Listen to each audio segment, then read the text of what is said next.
Hmm, the EECS 3215 design project, huh? Well, this can't be that hard. I guess I can just grab my Arduino and... Huh. LPC 802. Alright, so let's make a list of everything that we're going to need.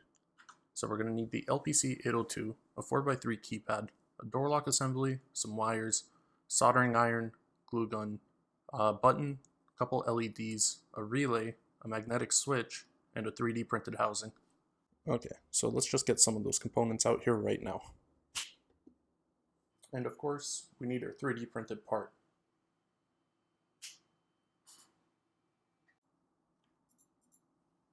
Alright, so let's talk about how this works.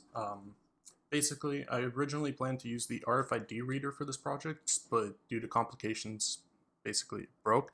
I had to default to the 4x3 keypad. So the LPC 802 is going to be pulling through the buttons on this keypad over here, and it'll do that by setting one of the columns to active low, and the other two will be active high.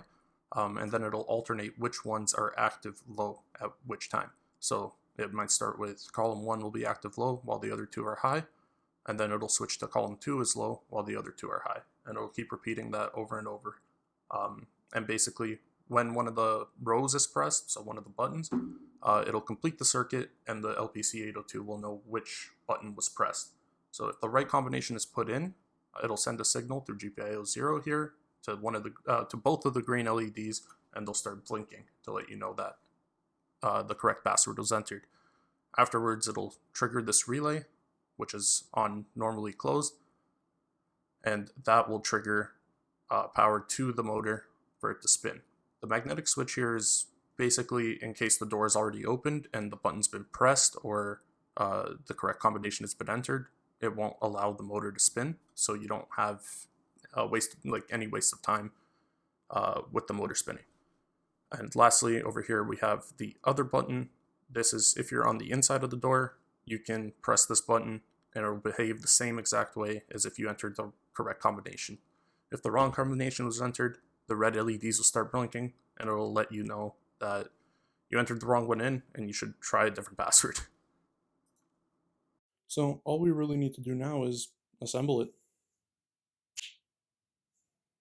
Alright, so there it is. This is basically my makeshift little door, and it's powered by just a USB cable that I cut up, soldered, and heat shrinked, and a power bank. So the power bank's powering the LPC 802 while this is powering the actual motor.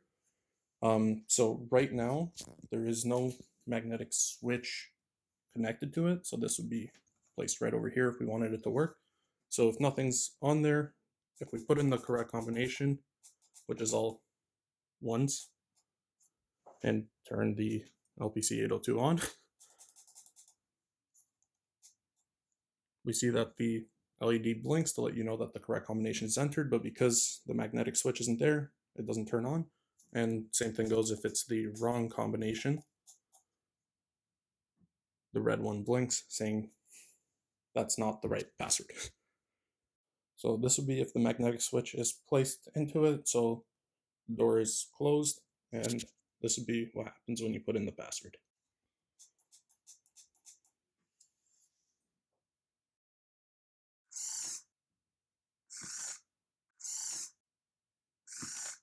So what you just saw there was this getting retracted. It does only go to a certain spot just because makeshift door, and then getting put back. So the idea is when you open the door, this will cut the power to the motor.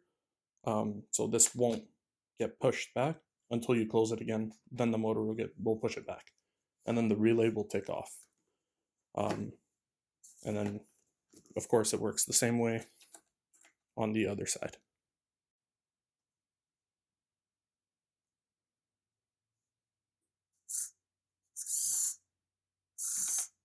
So again, ideally, I would have liked to use the RFID RC522 over here in order to do my project, but it's broken and I don't know why. And the keypad I already had just from previous projects. So I figured it was a good alternative because it kept the same premise as the RFID reader. where it prioritizes security over just a traditional key.